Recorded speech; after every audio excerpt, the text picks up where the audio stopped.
주님의 부활을 증거할 현장이라는 건데요. 자기들이 주님의 부활을 증거하는 일을 하는데 오히려 능력을 당하는 게 더 자랑스럽고 기쁘다. 또 그게 참 하나님 앞에서 응답받는 거다라고 생각을 하고 있었습니다. 저희들이 그럴 수 있도록 예수가 그리스도인 것을, 그분이 십자가에 죽고 부활하신 사실을 늘 증거하고 가르치는 것을 쉬지 않고 계속했던 일들이 일어났죠. 그죠? 오늘도 우리에게도 그런 일들이 일어나야 될 줄 믿습니다. 자, 그럴 수 있도록 초대교회는 성령이 역사했습니다. 결국 하나님의 나라가 임할 수 있도록 성령이 역사한 겁니다. 아니, 목사님, 저는 뭐 하나님 나라 안 해도 지금 잘 신앙생활 잘하는데요. 허상입니다. 빵으로 말하면, 찐빵으로 말하면 안고 빠진 찐빵입니다. 어떤 의미에서 참응답 없이 부스러기 갖고 살아갑니다. 그럼 천국 가면 되지 않습니까? 안 됩니다. 끝까지 완주 못할 수도 있습니다. 우리는 끝까지 그 믿음을 지키고 나아간다는 것은 공동체 축복을 누리고 주님이 원하시는 것에 내 인생을 드리는 겁니다. 그게 사실은 중요한 일입니다. 여러분, 오늘 좀 눈이 열리고 귀가 열리고 마음이 열리기 바랍니다. 이렇게 현장의 사람을 만나면 그런 게 있어요. 이 사람 참 어려운 가운데 예수님을 믿게 됐구나. 어떤 신앙일까? 그래서 제가 이제 좀 이렇게 만나서 대화를 해보면 참 어려운 가운데 믿었어요. 참 진짜 열심히 살았더라고요. 그리고 뭐 전문가도 됐고요. 그런데 아직도 여전히 자아예요. 그렇게 형성되어 왔는지 내가 믿는 방식에서 내가 중요한 게 다른 거예요. 그래서 제가 저분이 저거 내려놓지 못하면 참응답 받기 어려울 건데 하나님, 저분이 저걸 내려놓을 수 있게 해달라고. 제가 사역을 하다가 다치는 경우들이 있어요. 저는 성격이 좀 그런 것 같아요. 우리 자녀들하고 대화를 하다가도 자녀들에게 좀 잘못된 게 있으면 이렇게 이야기를 해야 돼요. 근데 저희 아내는, 사모는 그냥 들어줘요. 상대방이, 우리 자녀들의 입장에서. 자녀들이 대화하기를 되게 좋아하죠. 근데 저는 대화를 하면 내 말이 맞는 말인데 되게 듣기 싫은 거죠. 그래서 저는 다른 사람들에게 그 신앙이 아니다라고 얘기를 해요. 근데 그게 버려지기도 하지만 못 버려지면 결국은요, 자기 방식대로 가요. 답이 없어요. 뭐 그걸 어떻게 하겠어요? 자기 방식대로 가는 걸. 여러분, 신앙생활은요, 내 방식을 계속 고수하는 게 아니에요. 신앙생활은요, 주님이 나를 가장 잘 쓰실 수 있도록 자꾸 주님께 나를 드리는 거고요. 성령이 역사하실 수 있도록 제가 깨끗한 그릇으로 준비되는 거예요. 제가 깨끗한 그릇이 안 되면 제가 악한 생각을 가지거나 누구를 저주한다. 성령이 역사를 안 하세요. 제가 조금 좀 악한 생각을 가지 힘들어요. 그게 진짜 민감한 거예요. 우리가 어떤 의미에서요, 성령이 역사해야 우리 인생이 진짜인 거예요. 그 초대교회는요, 바람 같은 역사, 불 같은 역사가 일어날 만큼, 그래서 하나님이 그 오순절에 이 사람들을 모아가지고 그들에게 하나님의 말씀, 그 신령한 하나님의 말씀을, 영적인 비밀을 증거하게 하신 거예요. 그것도 각 나라 언어로 듣게끔 하신 거예요. 그 대단한 일인 거죠. 하나님의 놀라운 일에 대한 것들을 그들이 자신이 있는 고국이 아니고 지금 살고 있는 나라의 언어로 듣게 되는 거예요. 이건 뭔 말이지? 어떻게 이런 일이 벌어질 수가 있지라고 할 만큼 일이 벌어진 거예요. 지금도 이런 역사들은 있을 수는 있겠죠. 근데 그들이 사실은 하나님의 나라를 이룬 거예요. 다시 회복의 역사. 저 바벨탑과 우리 바벨탑이라고 얘기하는데 사실 탑을 지었고 하나님의 바벨이었는데요. 하나님이 언어를 혼잡게 했잖아요. 그게 지금 언어가 지금 하나가 되는 역사가 일어났다니까요. 하나님이 역사하는 시간이 되었고 그 유대교라고 하는 종교에 빠진 그들 속에서 그래도 순수한 사람들이 예수님을 믿는 일이 벌어진 거예요. 그럼 이거는요, 사실 지금도 일어날 수 있는 역사예요. 근데 이게 좀 고민을 해봐야 돼요. 왜 우리는 초대교회 같은 성경 역사가 안 일어나느냐? 아니, 우리나라도 그 1900년 초에 그 일어났지 않냐? 평양 대부흥운동 왜 안 일어나냐? 조금 달라요. 자, 잘 생각해 보세요. 한국에 복음이 처음 들어올 때는요, 충분히 그럴 수 있어요. 왜? 흑암으로 덮인 현장이잖아요. 너무 우상숭배로 눌려있는 현장인데 하나님의 복음이 선포됨으로 말미암아 그냥 막 기적이 막 일어나는 거예요. 병든 자가 낫고 막 이상한 일들이 막 일어났다는 거예요. 지금은요, 하나님이 전국 방방 곳곳에 저 섬까지 교회를 다 짓게 하셨어요. 빛을 다 전구를 발했고 복음이 선포된 거예요. 그때처럼 심각한 현장은 지금 없는 거예요. 지금은 다른 방식으로 심각해져 있긴 하지만 복음 없이 흑암에 덮여있는 현장은 아니라는 거예요. 또 반대로 이제 어느 현장 가냐면 기독교가 외면당하고 기독교가 무시받는 현장까지 가면 또 역사 일어날 수 있어요. 근데 아직 그러진 않아요. 지금도 기독교를 개독교라고 하고 기독교에 대해서 이렇게 아주 부정적인 시각을 가진 사람도 있지만 여전히 기독교에 영향을 미치고 있습니다. 여전히 좋은 일들을 진행하고 있고 여전히 교회는요, 교회로서의 역할들을 감당하고 있습니다.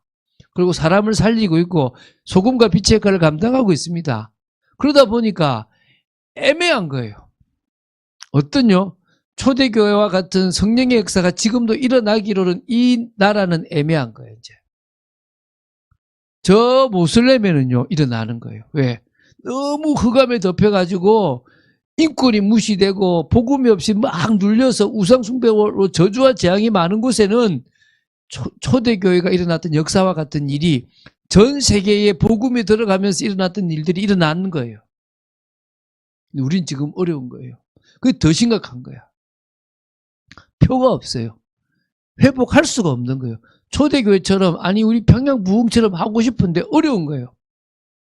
그거를 생각하면서요. 이제 다른 내용은 같지만 본질은 같지만 조금 다른 식의 성령의 역사가 필요한 거예요. 그러니까 지금도요. 일어날 수는 있지만 우리가 있는 현장에서 그때처럼 뜨겁게 막 일어나는 일은 없는 거예요. 이러면 될 수도 있습니다. 여러분 다 진짜 넣고 순수하게 오직으로 들어오면 돼요. 근데 그게 얼마나 어려운지 아시죠? 왜 어렵습니까? 너무 우리가 다른 것들이 많아요.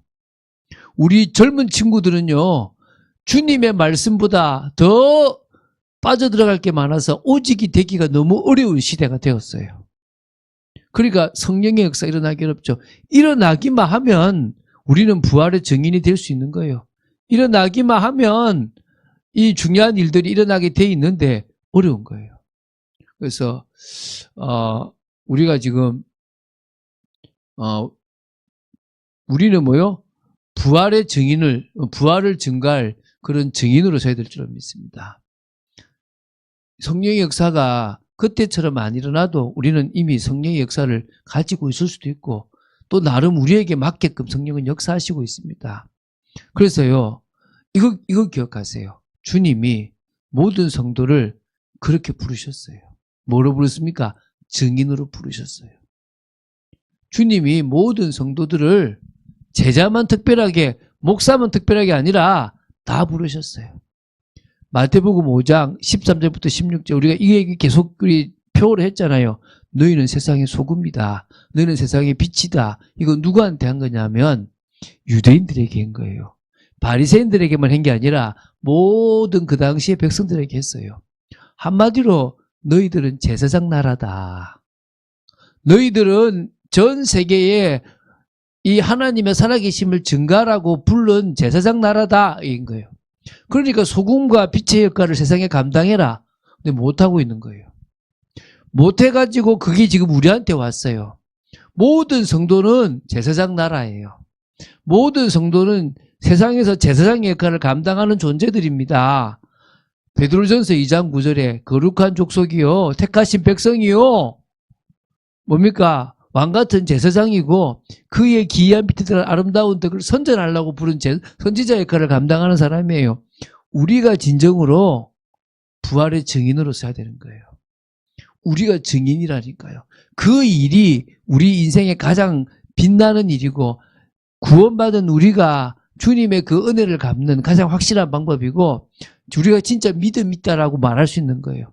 사도행전 1장 8절에 오직 성령이 너희에게 임하시면 너희가 권능을 받고 예루살렘과 온 유대와 사마리아 땅까지 내 증인이라. 사도에게만 주는 거다? 아니에요. 특별히 누구누구에만 주는 거다? 아니에요. 모든 성도야. 그러니까 모든 성도는 그렇게 부르셨어요. 어떻게요? 부활의 증인이 되라고. 부활을 증거하는 증인이 되라고 부르셨어요. 해도 되고 안 해도 되는 게 아니라 왜 어렵느냐? 이거 안 해서 어려워요. 왜 신앙생활이 그렇게 이렇게 밋밋하냐? 이거 안 해서 그래요. 여러분 두려워하지 마세요. 여러분이 지금 증인이 안 되고 증인을 해야 된다는 생각이 없는 게 두려워야지, 증인이 되어져서 여러분이 올 일들을 두려워할 필요는 없어요. 그거는 그 다음입니다. 하고 나서의 기쁨과 즐거움이 있다니까요. 성도가 증거해야 될 중요한 메시지가 뭡니까? 우린 부활의 증인이잖아요. 예수 그리스도의 십자가와 제사함이에요. 진정으로 제사함을 받고 진정으로 하나님 앞에 나아가는 길은 십자가밖에 없다. 다른 방법으로는 제사함이 일어날 수가 없다. 할렐루야. 그게 우리가 증거해야 됩니다. 그리고 예수님의 부활과 성조의 능력, 예수님의 부활과 부활에 대한 소망, 그걸 우리가 깨달아야 되는 거죠. 오늘 이 시간 그게 증거돼야 됩니다. 주님 부활하셨다. 우리는 의로워질 뿐만 아니라 우리도 부활할 거다. 하나님의 나라와 영생, 영원한 거죠. 그거요. 이 땅에서도 누리고 영원하게도 누릴 겁니다. 그거 증거하는 거예요. 하나님의 나라가 무너지면 큰일 나요. 우리가 왜 존재하는지, 우리가 뭘 해야 되는 건지, 여러분이 여러분의 것을 생각하지 말고 하나님이 원하시는 것을 해보세요. 한 번만 해보세요. 저는 만나서 이렇게 안 들어가면 되게 안타까워요. 어떻게 하면 저분이 저걸 받아들여서 인생이 바뀔까? 또 힘들 수 있는데, 저렇게 힘들어서 예수님을 믿었으면 바뀌었으면 좋겠는데. 여러분, 제가 여러분에게 제가 한 거 알아달라고 하지 않잖아요. 제가 여러분 보고 뭐 대접을 받고 싶습니까? 없습니다. 안 해도 돼요. 바로 서세요. 진짜 바로 서세요. 정말 하나님이 원하시는 은혜 받으세요. 누가 뭐라도 시험 들지 말고 탁 굳건하게 서서 증인 되세요. 아, 내가 이거 말고 할 게 없구나. 딱 답내세요. 다른 폼 잡지 마세요. 다른 거에 뭐 매이지 마세요. 막 말투나 뭐든 아무 의미 없어요. 그냥 증인 되세요. 그게 여러분이 가장 빛나는 거라니까요. 하나님의 나라를 빼버리면요, 성경을 못 보는 거예요. 바본들 의미가 없는 거예요. 오늘 그 축복이 여러분들 있게 되길 바랍니다. 진짜 하나님의 나라, 하나님의 나라, 강한 성령의 역사를 일어난 하나님의 나라, 이게 여러분에게 있게 되길 바랍니다. 자, 그래서 주님의 부활을 우리는 증거할 현장이 어디냐? 어디에 증거해야 되느냐? 기억하세요. 우리 오늘 제목이 뭡니까? 주님의 부활을 증거할 현장이잖아요. 첫 번째는 우리 삶의 현장이에요. 공동체라고 하는 거는, 여러분, 우리가 교회라고 하는 공동체가 있고 또 가정도 공동체죠. 근데 저는 그렇게 구분 안 하고 그냥 교회 공동체와 신앙 공동체예요. 우리가 같이 은혜 받고 힘을 얻고 같이 나를 치유하고 변화시키고 더 믿음의 사람으로 바뀌는 교회 공동체. 신앙 공동체는 뭡니까? 간단해요. 내가 가서 영향을 미칠 만한 곳, 가정일 수도 있고 직장일 수도 있고 만남이 있는 모든 곳, 친구들의 만남, 동호회의 만남, 그 어느 곳에서든지 나는 삶의 현장에서 하나님 나라를 이룰 수 있는 거예요. 그중에서 직장 현장은 참 중요하죠. 그건요, 삶에서 많은 시간을 투자할 만큼 큰 겁니다. 여러분, 그 삶의 현장은 우리가 가서 그곳에서 인도받아야 될 중요한 현장입니다. 그곳에서 나는 부활의 증인이에요. 지혜로워야죠. 뱀같이 지혜로워야 돼요. 비둘기같이 순결해야 돼요. 아무렇게나 전도한다고 되는 게 아니고요. 딱 서론에서 답을 내야 돼요. 내가 서론에서 저 사람 참 성실하네, 저 사람 참 진실하네, 이런 딱 답을 내세요. 그리고 나서 전체적으로 있을 때는 하지 마시고 1대1 있을 때를 생각하세요. 전체적으로 있을 때 이 사람 성격도 알고 문제도 알고 쭉 알고 가만히 있다가 그때는 그냥 말하지 말고 1대1로 밥을 먹을 때든지 1대1로 근무할 때든지 그때 뭐 이런 일을 그때 말하던데 어떠냐, 뭐 잘 돼가냐, 뭐 부모님은 괜찮냐, 뭐 누구는 괜찮냐 이렇게 얘기하면서 기도가 되더라. 내가 기도해 줄게. 그러면서요. 내가 만난 그리스도가 증거되어 줄 수 있으면 되겠죠. 지역에서 만나지는 사람들, 내가 삶의 터전에서 머리를 한다든지 내가 뭔가 생활 어떤 패턴을 해 나가는 곳, 그런 또 지인들과의 만남, 여러 내 삶의 현장에서요. 나는 뭐합니까? 증인되는 거예요. 그 삶의 현장을 그냥 주신 게 아니잖아요. 하나님 나라 이루라고 주신 거예요. 다른 거 생각하지 마세요. 진짜 부탁입니다. 우리는 딱 바로 나가자는 거예요. 두 번째 이제 우리가 지금 가정 가문이죠. 어려울 수 있어요. 오늘도 제가 영상을 봤는데요. 자녀들이 사랑이라는 것을, 특히 가정의 사랑이라는 것을 보고 배울 수 있는 곳은 부모밖에 없어요. 듣고 배우는 게 아니라 보고 배우는 거예요. 부모가 부부로서 계속 사랑하고 나가면요. 그 모습 보고 배운대요. 그럴 수 있으면 돼요. 아껴주고, 또 예를 들어서 만약에 아내가, 엄마가 자녀들을 혼내면 아빠가 그만해라 이게 아니라 엄마를 편들어주고, 아빠가 혼내면 엄마가 아빠의 권위를 세워주고, 서로가 서로에게 그럴 수 있어야 돼요. 그만하세요 이렇게 막으면 안 돼요. 계속 존중해주고 맞춰주고, 그렇게 하면서요. 내가 그리스도를 만나고 달라진 이야기를 하는 겁니다. 저는 자녀들하고도 갈 때도요. 한 번씩 너희들이 이런 부분에서는 무너졌으면 좋겠다 이런 얘기를 합니다. 우리가 해야 되겠죠. 근데 가문, 우리가 이번에 명절이잖아요. 불신 가족들, 불신 형제들, 부모님들 꼭 해야 될 거 기도하는 겁니다. 이번에도 우리가 부활의 증인으로 꼭 증거해야 될 현장이지 않습니까? 그래서 불신 가족들이 돼야 되고요. 그러면서 후대들, 이 후대들은 반드시 우리가 심어야 됩니다. 정말 심어야 됩니다. 이거는 우리가 해야 될 일이라고 생각하시면 됩니다. 세 번째, 주님이 원하시는 선교의 현장. 이거는요, 이거 우리가 마음을 담는데 교회가 선교를 하고 있다. 담으세요.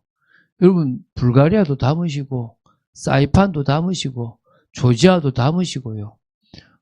또 캄보디아도 담으시고, 제가 어제 이제 또 우리 교회에서 이제 줌을 해준 선교사님이 있습니다. 그분은 이제 한국에 있는데 지금 이제 사모님이 이집트 사람이고, 또 선교의 어떤 그런 협회를 이제 어떤 그 조직을 만들어서 연맹을 만들어서 운영하는 사람이에요. 저보다 나이는 어리지만은 진짜 뭐 이게 언어가 되니까 세계 어디 가든지 복음 전하는 일을 참 잘해요. 지금 어디 이렇게 뭐 방글라데시인가 어느 쪽으로 가서 이제 지금 하려 그래요. 지금 이제 가서 이제 하는데 저거 뭐라 하냐면 목사님 제가 비행기표 드릴 테니까 한번 오셔서 안에서 뭐 이제 이런 뭐 숙박 이런 것들은 조금 이제 그 교회가 헌신하시고 하시면 좋겠다 그러더라고요. 그래서 제가 뭐 하반기만 안 되겠냐 했지만 저는 한 4월쯤 예상하고 있는데 이러길래 제가 4월에 우리 교회 이사가 있어서 어렵겠습니다. 제가 한번 날 잡아서 한번 가도록 기도할게요. 얘기했거든요.